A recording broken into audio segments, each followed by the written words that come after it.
Hey, and welcome to the second vlog in this series. We're multiplying polynomials still. In this vlog, well, the recent vlog, we talked about two monomials, multiplying them together with different variables contained in each monomial. Now we're going to talk about multiplying a monomial, one term, with a binomial, two terms, as we see here in front of us. In our example, we have 3x squared y times 4x y cubed minus 2x y. Okay.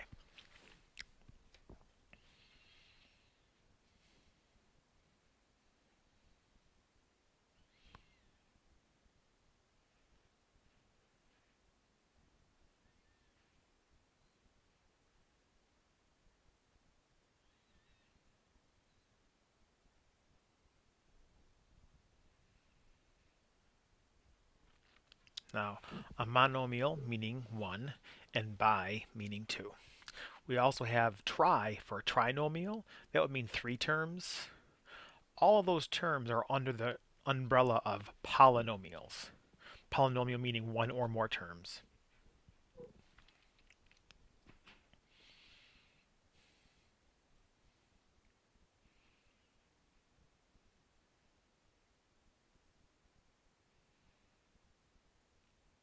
Once you multiply the monomial to the binomials, it becomes two separate multiplications of monomials. We know how to do that already. We multiply the first set of terms and then multiply after the minus sign the second set of terms, as you can see here.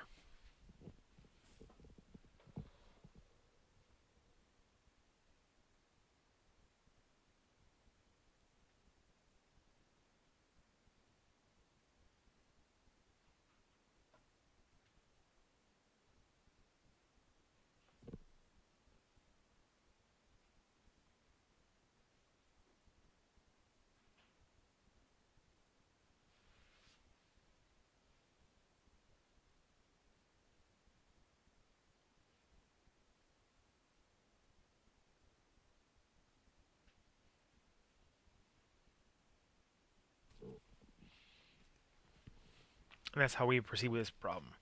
We're not going to go through it right now. You know how to do that already. We're going to work on a new example, exercise or practice exercise A.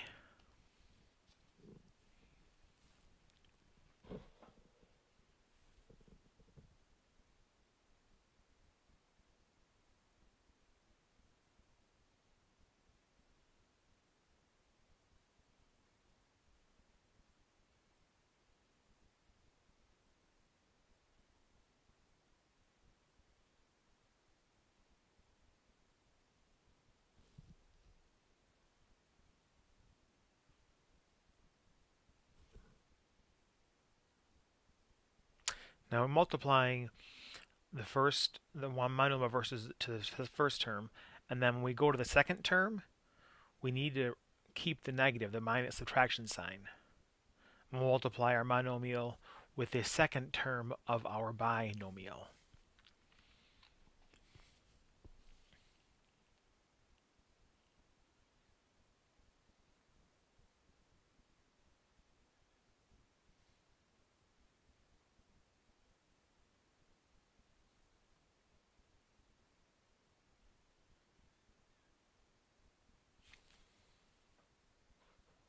Now you'll see that I added parentheses here.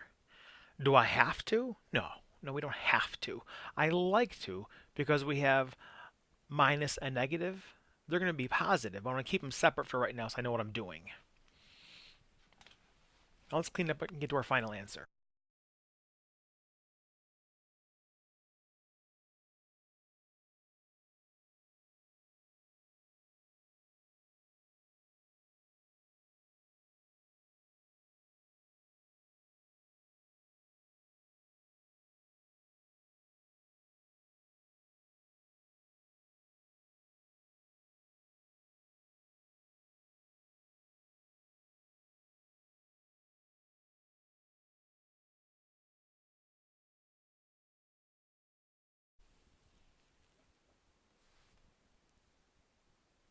Okay, notice several things.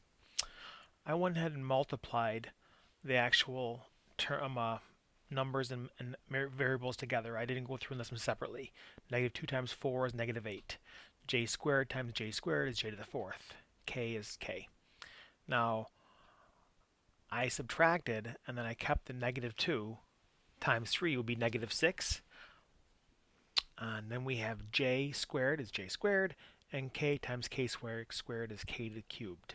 And now we'll clean it up.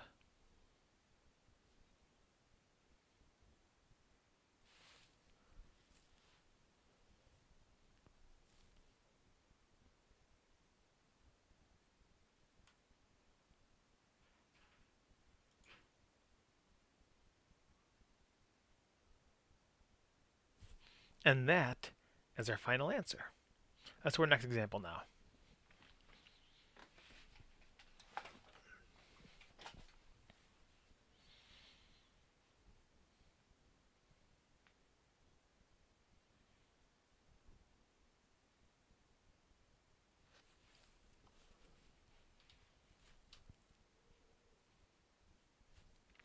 Instead of listing each multiple pair together, I'm going to go through and multiply them straight through.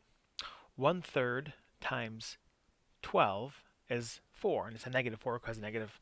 Then we have x squared times x, and so on and so forth.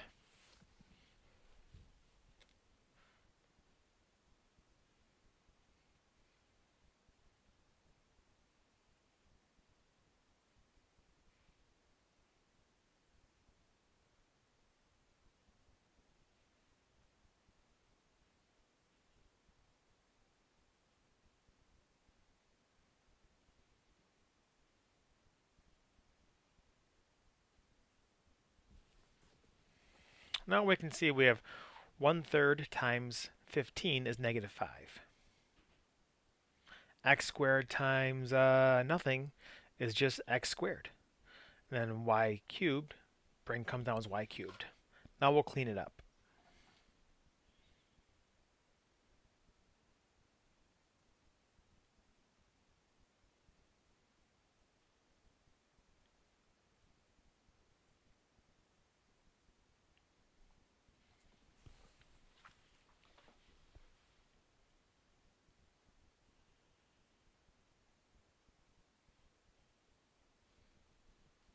And that's our final answer. Now we're going to go on and talk about multiplying binomials with binomials, or two terms with two terms.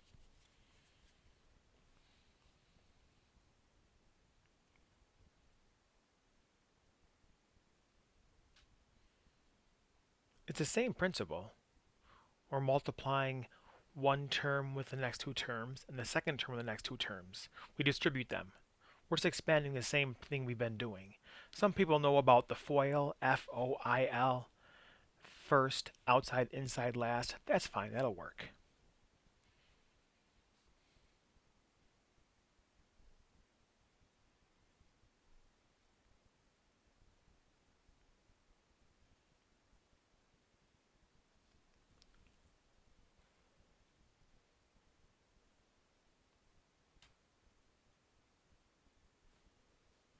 Some use, like I said, F-O-I-L.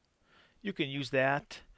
I don't mean first to first. I mean, for me, it's the first term times the next two terms, and the last term times the next two terms. So we're going to work in the same process. Now we have two terms multiplied to three terms. It's the same thing. We're distributing the first binomial over the trinomial.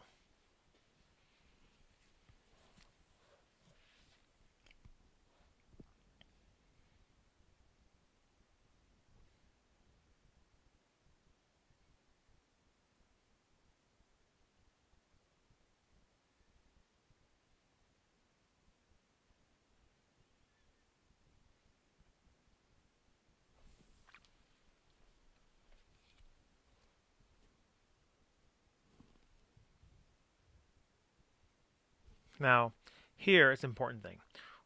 We have 6x plus 1. We have to use the plus 1 to multiply that with the trinomial. If we had minus 1, we'd multiply the minus 1 with the trinomial. We have to be careful of that, okay? Take care of our signs.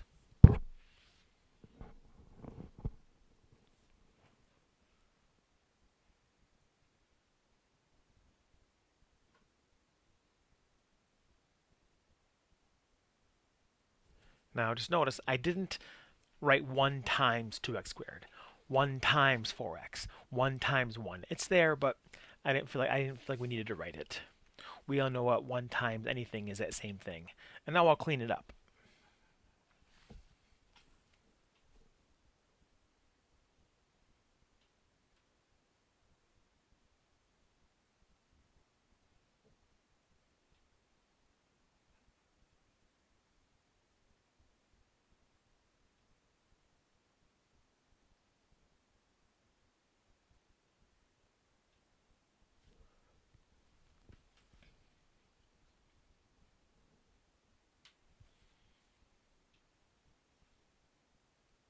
Okay, now we're not done here. We have to do what? We have to look for things that are like terms and combine them. We need to simplify.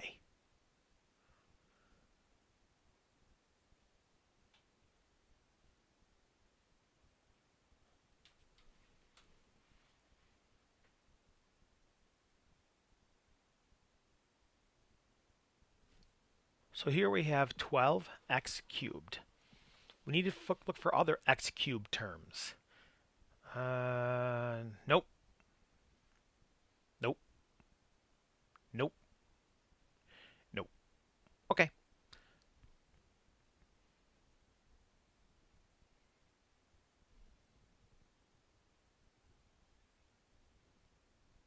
That matches.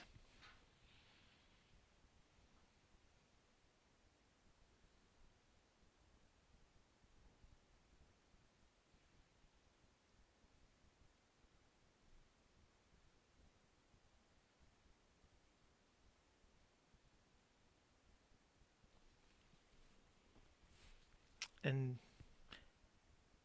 and now we can see that once I've multiplied my binomial with a trinomial, I look for like terms, combine my like terms. If we have squared terms, put them together, and cubed terms, put them together, and whatnot. Now we have a final answer that's fully simplified. There's no more like terms left, so this is our final answer. Thank you for watching this vlog, and see you next vlog.